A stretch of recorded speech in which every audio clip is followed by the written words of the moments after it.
Realization and the federal income tax. Hi, this is financial planner Sean Mullaney. Let's discuss. So, people have been confused about realization and the federal income tax. This came up recently in a Supreme Court case, Moore versus the United States. And interestingly enough, the Supreme Court, unfortunately, in my opinion, punted on the realization issue. But it's a very fascinating issue that could have very significant consequences in the future. So, the Constitution was first passed back in the 18th century. It made a distinction between direct taxes and indirect taxes. And I'm going to grossly oversimplify, but essentially a direct tax is a tax on a noun, person, place, or thing. And an indirect tax is a tax on a verb, an activity, a sale, something like that, right?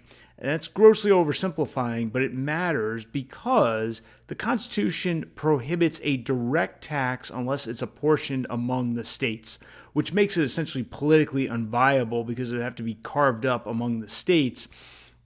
So indirect taxes typically funded the federal government, things like tariffs, until we got to the Civil War and then the late 19th century and then eventually the 16th Amendment. What happened was there was an income tax in the late 19th century, and they said, no, that is invalid because it's a direct tax and it's not apportioned among the states. So Congress and then the states enacted the 16th Amendment, which said that an income tax would be permissible and it could tax incomes from whatever source derived. Now, that's very interesting because that's making a very critical distinction between income and source. And an income tax cannot tax both income and source. It can only tax income. Well, you say, well, how do you distinguish it? Well, the way you do it is through realization, right? And remember, the 16th Amendment says from whatever source derived. Derived is very similar to realized. And I'll give you an example that I think will help clarify this concept. Say I, Sean Mullaney, bought 100 shares of Apple stock in 1990. Now, I didn't, but let's just say I did.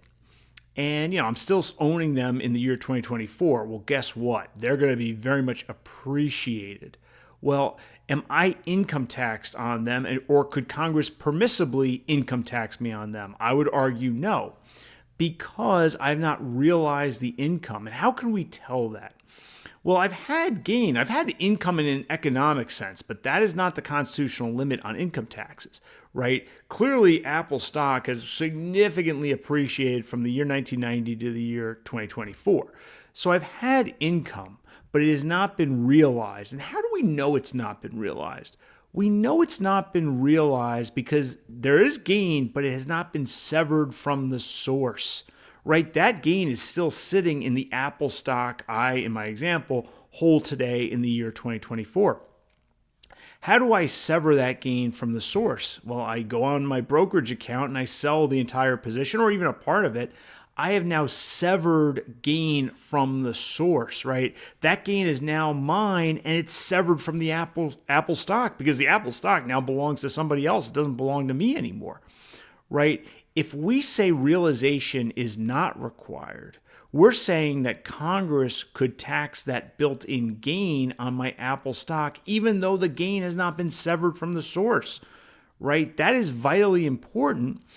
And, Congress, the 16th Amendment, if it intended to tax source, wouldn't say from whatever source derived, i.e. separated from source, severed from source. Now you say, well, that's a great academic issue and argument, but who cares? Well, there have been proposals to have like a wealth tax. And they say, well, it's only going to be on billionaires, but it would tax unrealized gains in things like stocks, rental real estate, farms, whatever it might be. And I see several problems with that. One, I believe it's a impermissible tax on source, not on income. So it's a direct tax that wouldn't be apportioned among the states. It's not valid, in my opinion, from a constitutional perspective. But think about the information reporting requirements, right? It's bad enough that Americans have to every year report income to the IRS, but we do, right? There's an income tax return, and there's 1099s and W-2s and all that sort of thing. So other people are reporting our income as well. Now we would have to report to the IRS every year assets. Now they might have exemptions and whatnot, but there's no guarantee that what starts out as a billionaire's tax doesn't creep down, both in terms of information reporting and the tax itself. So I think there's just a ton of problems if we have an income tax that does not have a realization requirement. My hope is that, the politicians make this abundantly clear, that the Supreme Court, the next time an issue like this comes up, makes it abundantly clear. I did a video recently that does point out that right now realization is in the lead 4-1 among today's sitting justices, but that is not sufficient to say that the Supreme Court will definitively hold that realization is required for an income tax. Hope you enjoyed this video. If you did, please mash that like button and subscribe to my channel. I'll see you next time.